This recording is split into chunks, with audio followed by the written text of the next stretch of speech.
ကိုချမ်းချင်းဘယ်လိုလုပ်ပြီးတော့ရောက်လာရလဲ အော်တမီးတို့ကလည်းသိနေတာပဲလား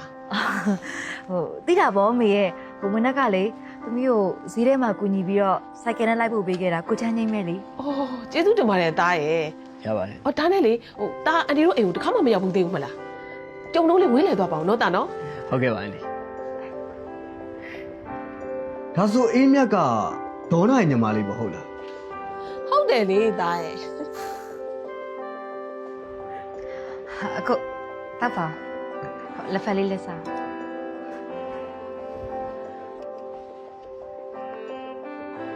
ကျွန်တော်ရန်ကုန်ရောက်နေတော့အန်ဒီတို့လည်းတော်တော်တိုးတက်ပြောင်းလဲသွားတာပဲ ဟုတ်တယ်သားရဲ့ဒေါနာအခုလိုအခြေအနေလေးဖြစ်လာအောင်လို့ကြက်ကုတ်ကြက်ခဲကိုစူးစမ်းပေးခဲ့တာသူဝါသနာပါတဲ့ပကြီးကိုတော့စွန့်လွတ်ထားရရှာတယ်သားရဲ့တစ်ခါတော့လေအန်ဒီစိတ်မကောင်းသားရဲ့ ကျွန်တော်လည်းဟိုမှာရှိနေအောင်သူ့အချိန်ချင်းဆက်သွယ်ကြည့်တယ်ဒါပေမဲ့တစ်ခါမှဆက်သွယ်လို့မရဘူးအခုလည်းသူကျွန်တော်ကိုအရင်လိုမဟုတ်တော့ဘူးအန်ဒီသိလားသူ့စိတ်ထဲမှာဘာတွေများခုနေလဲမသိပါဘူးဗျာ အန်ဒီလည်းတိတ်တော့မသိဘူးသားရဲ့ မေမနေ့ကကြာလို့ရှိရင်သမီးတို့အိမ်မှာစရုပ်တီတောင်ကျွေးဖို့ရှိရလေအဲ့ဒါကိုချမ်းချင်းကိုခေါ်လိုက်ပါလား အော်အေးဟုတ်သားပဲအမေမေ့နေတာတမီးရဲ့အော်သားလက်မှန်ကြရင်ဒီအန်ဒီတို့အိမ်မှာစတူဒီတာအလှရှိရဲသားရဲ့အတလာခဲ့နော်ဒေါနာနဲ့လည်းအေးစီစကားပြောရတာပါသားရဲ့ ဟုတ်ကဲ့ပါအန်ဒီဒါဆက်ဆက်လာခဲ့ပါ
ဘယ်လိုလုပ်ရမလဲကျွန်တော်တို့တကယ်မသိဘူး ဘယ်လိုလုပ်အောင်လဲ